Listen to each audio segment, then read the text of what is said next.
ನಮಸ್ಕಾರ ಎಲ್ಲರಿಗೂ, ಹೇಗಿದ್ದೀರಾ? ಎಲ್ಲರಿಗೂ ನಾಗರ ಪಂಚಮಿಯ ಹಾರ್ದಿಕ ಶುಭಾಶಯಗಳು.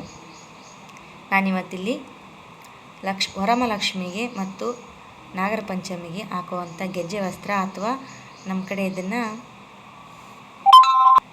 ಅಂಗನೂಲು ಅಂತ ಕರಿತೀವಿ. ಇದನ್ನು ಮನೆಯಲ್ಲಿ ಯಾವ ರೀತಿ ಮಾಡೋದು ಅಂತ ತೋರಿಸ್ತಾ ಇದ್ದೀನಿ. ನಾವು ಇದನ್ನು ಸಾಮಾನ್ಯವಾಗಿ ಹೊರಗಡೆ ತಿಂದು ಹಾಕೋದು ಜಾಸ್ತಿ.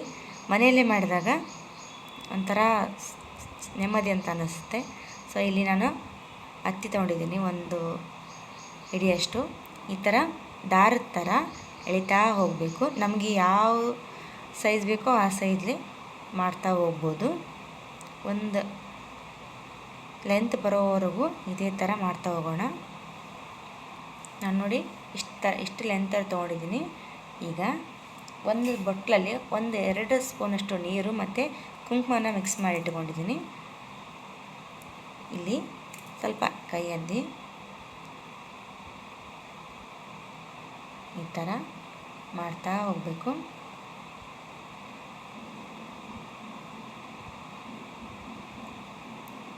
ಎಲ್ಲವೂ ಇದೇ ಥರ ಮಾಡ್ತಾ ಹೋಗಬೇಕು. ನೋಡಿ, ಈ ಥರ ಆಯಿತು. ನಂತರ ಎರಡನ್ನು ಜೋಡಿಸಿ ಈಗ ಇಲ್ಲಿ ಒಂದು ಸಾರಿ ಮಾಡಿದ್ರೆ ಅಂಗನೂಲು ಅಥವಾ ಗೆಜ್ಜೆ ವಸ್ತ್ರ ರೆಡಿಯಾಗುತ್ತೆ. ನೋಡಿ ಯಾವ ರೀತಿ ಆಗಿ ಬಂದಿದೆ ಅಂತ. ತುಂಬಾ ಚೆನ್ನಾಗಿ ಕಾಣಿಸುತ್ತೆ. ಈ ವರಮಹಾಲಕ್ಷ್ಮಿಗೆ ನೀವು ಹೊರಗಡೆ ಗೆಜ್ಜೆ ವಸ್ತ್ರ ತರೋ ಬದಲು ಮನೆಯಲ್ಲೇ ಮಾಡಿ ನೋಡಿ ಹೇಗಾಗಿದೆ ಅಂತ ಕಮೆಂಟ್ ಮಾಡಿ. ವಿಡಿಯೋ ನೋಡಿದ್ದಕ್ಕೆ ಧನ್ಯವಾದಗಳು.